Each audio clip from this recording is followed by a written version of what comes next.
everyone. So today we're digging into those sources you sent about Blue Neuroff's RustBucket malware on macOS. Right, and we figured we'd start at the very beginning, stage 1. Exactly, the dropper. Yeah. That initial foothold. It's the piece that does the dirty work of getting the real payload onto the system. It's kind of like the malware's opening act before the headliner comes on. Yeah. Which reminds me, why did the malware get a library card? I don't know. Why? Because it wanted to check out the next stage? Okay, all right, I'll give you that. And checking out that next stage is exactly its job description. So based on the sources, how does this thing usually land? Still the classic tricks. Oh, yeah.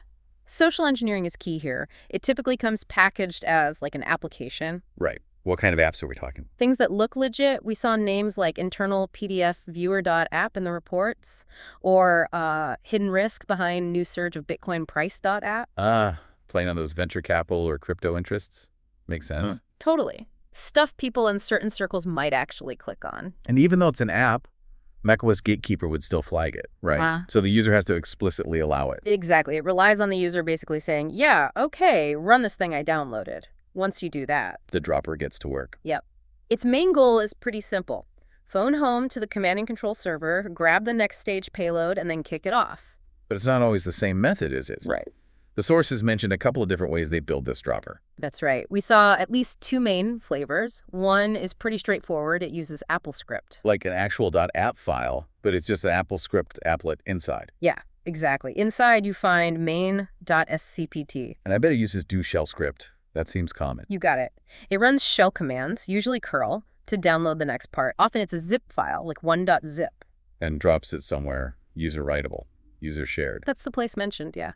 Easy access, less likely to cause permission hiccups. Then it extracts and runs whatever was in the zip. Okay, so that's one way. What's the other variant? Send it a bit more native. It is. The other approach uses a Swift application.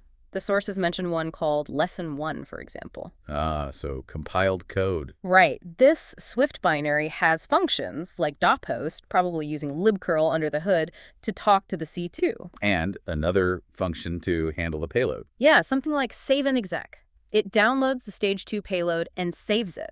And again, often to user shared, but as hidden files this time, like .pd or just random characters. Precisely. .pd or .xxxx makes it a bit harder to spot casually. User shared is just convenient for them.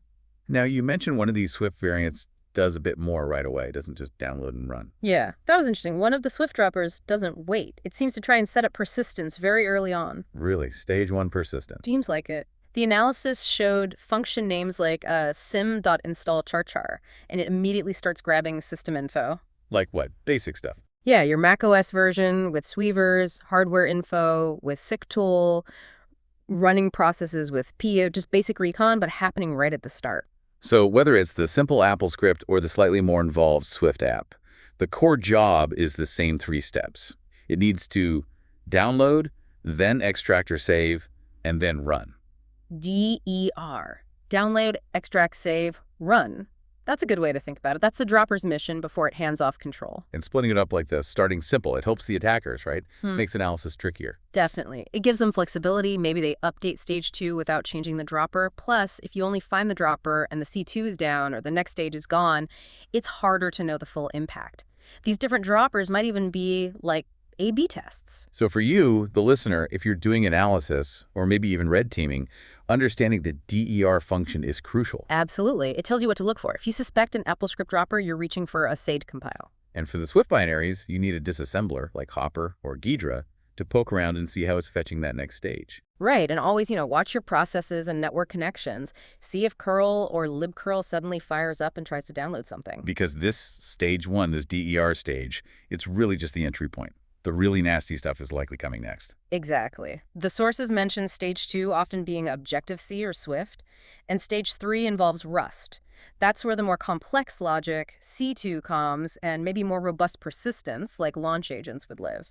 And maybe those anti-analysis tricks too, like hiding C2 info using XOR inside decoy PDFs. Yeah, that was mentioned too. Lots more layers to peel back. It just shows how quickly this stuff seems to be churned out and deployed. It really does, Yeah. which kind of leaves us with that constant challenge, doesn't it? Yeah. Given how fast these droppers and the payloads behind them evolve, how can defenders possibly analyze fast enough to keep up? That's the million-dollar question. Something to think about.